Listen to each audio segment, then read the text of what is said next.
اللهم في صباح هذا اليوم اجعلنا ممن تفاءل بخيرك فأكرمته، وتوكل عليك فكفيته، ولجأ إليك فأعطيته، واستغاث بك فأغثته، واستنصرك فنصرته، واستغفرك فغفرت له.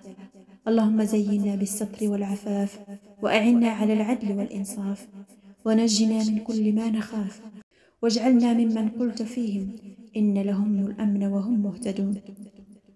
أسأل الله الذي عز فارتفع وذل لعظمته كل شيء وخضع أن يلهمنا رشدنا، ويهدينا دوما للتي هي أقوم وأهدى سبيلا، وأن يدخلنا مدخل صدق ويخرجنا مخرج صدق، ويجعل لنا من لدنه سلطانا نصيرا، ويقينا العثرة والزلة، ويصلح شأننا كله، ويرزقنا من حيث لا نحتسب.